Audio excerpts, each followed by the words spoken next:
Here we have the 970 G1 Gaming from Gigabyte in our good place to start computer. This is a really great setup. What we have here first is the user bench results that classifies it as a gaming battleship and a desktop battle cruiser. Specifically, the gaming is the area which we are interested in, where it actually with the 970 scored a 85%.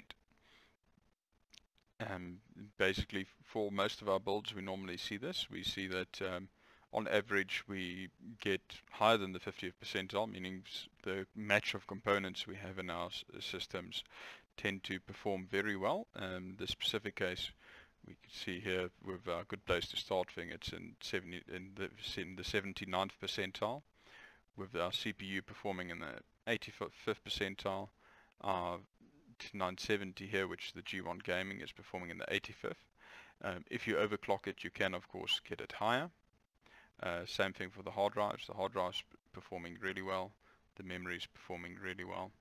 But the main important bit here is specifically the graphics card here, which says it is actually doing excellent. And now let's have a look at what the actual performance are when you look at games. Strike score. This is basically 3D Mark's P1080 test. As you can see, the graphics score is quite good. We've received a 9600 for here. The physics score is actually also quite good with this 65 watt 6600 processor. If you would want to get your physics score up, which helps for some of the newer titles, you can look at rather going for something like a 6700K or the 140 watt processors. But overall, this is a very good Fire Strike score. If we compare it to the online platform, basically what they're saying is a computer like this would be fine for VR. This is relative. It is the minimum spec for VR, a 970. Because of the match of components, we actually get a little bit above what you'd normally expect with this, but that is what we always aim for. So the 970, it's coming down in price. It's a good option. It still runs, if you're running a P1080, you can still set everything absolutely max. And if you have a look at the other video, you'll see what it does at higher resolutions as well.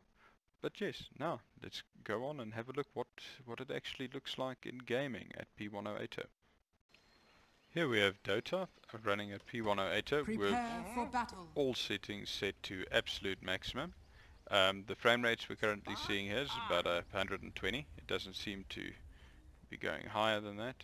If you move around quickly, you still seem to be locked in at that 120. It might actually be that we've reached sort of an artificial limit that's imposed in the game.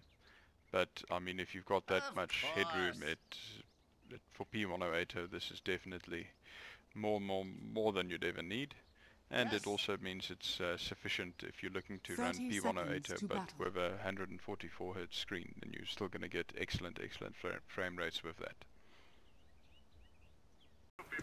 Here we have Counter-Strike Go at P1080 with everything set to absolutely maximum speed. If you're looking at a rig like this for Counter-Strike, you will be very pleased to see that here that we're actually running at about 250 frames per second. So this is ideal if you're looking at for faster refresh rate monitors such as the 144 Hz monitors. The standard ones are 60 Hz, which basically means we're generating a lot of very unnecessary frames. And I apologize for the jerkiness. That's my mouse I've got plugged in here, not the actual computer itself. But everything's completely smooth. Everything is running at very high frame rates. The highest we've seen while running around here now has been about 280 frames. The lowest I've seen it drop to has been about 240 frames per second. So for Counter-Strike Go at maximum settings, 970 is more than you'd ever need at P1080. Here we have Civilizations 5 running P1080 with everything set to absolute maximum. Full anti-aliasing, full everything. Game seems to be running very smoothly, and as you'd expect with a graphics card like this, as we're actually seeing about 230 frames per second, which is anything over 30 frames per second for a turn-based game like this would be more than sufficient. But yes, we're staying well above the 200 frames, so no problems whatsoever with something like Civilizations 5 here. Here we have Call of Duty 5 World at War, specifically the Nazi Zombies mode.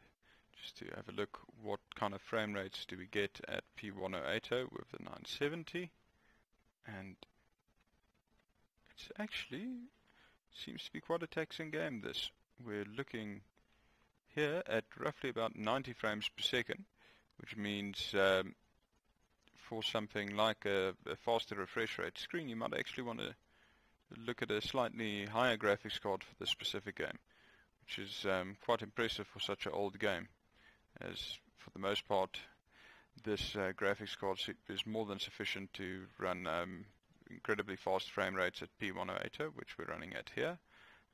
But yes, if you're just running normal P1080, it is again still more than sufficient. Here we have Skyrim running at P1080 with everything set to maximum. It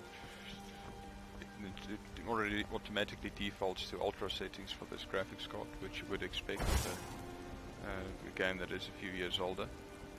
You can see the visuals still look amazing in this game. There is a remastered version of this coming out soon though.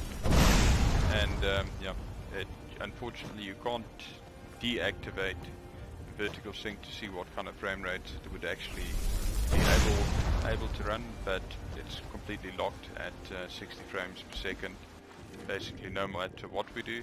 So Skyrim, not a problem at all with a 970. Here we have Borderlands pre-sequel. It's currently seeing about 180 frames per second. If we get into a bit of action, we do see a bit of a dip in frame rates. There we got down to about 120, 180 again. So it's sort of in the range where you could look at a faster frame rate monitor and still be able to run it on the 970 with the setup we have here. Sort of staying at an average of about 140. There we see it drop down with a busy scene like this into the 90s. We're seeing mid 90s, 140, 160. So all in all, P1080, unless you're looking to constantly have the 144 frames for a faster monitor, it's more than you could possibly need. There with that jump we actually dropped down to about 85, but overall still stays very high, the frame rates. Here we have Project Cars running at P1080. It's running nice and smoothly.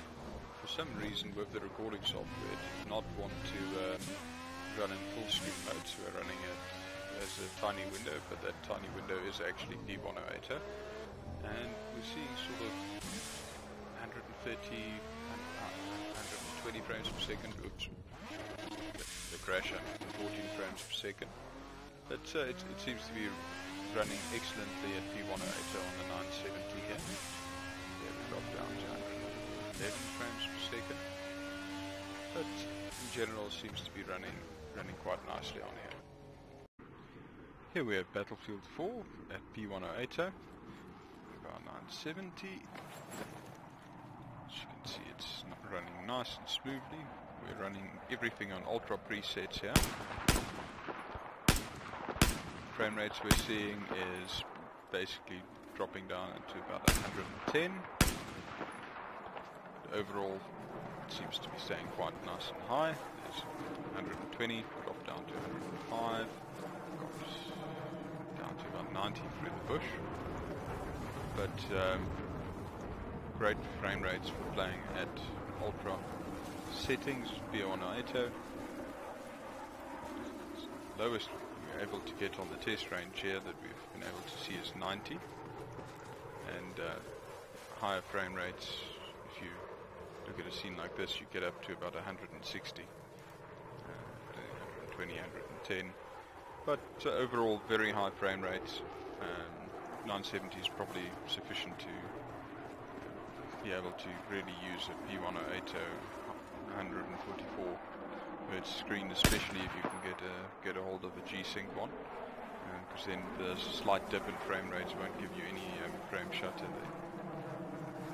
But overall, gameplay very smooth, as you would expect with those kind of frame rates, and that's Battlefield. This is Fractured Space. This is one of the newer titles in our benchmark here, and probably one of the ones with some of the best looking visuals. They're constantly upgrading their system, so you actually don't require as high of a system as you used to get good frame rates on here.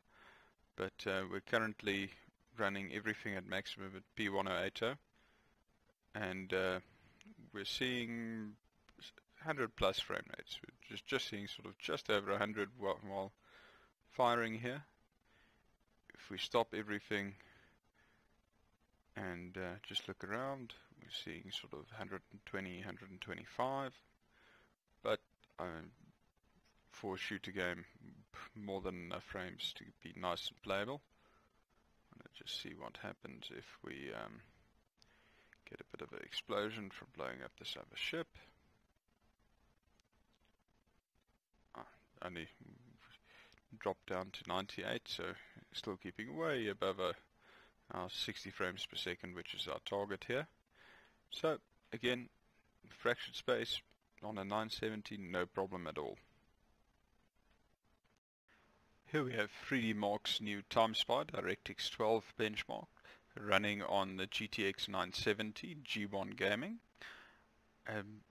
As we can see here, the score we got is slightly above what they can classify a gaming PC for VR, which is to be expected, as the non-overclocked, the non-G1 Gaming 970 is sort of the base one which they recommend for VR.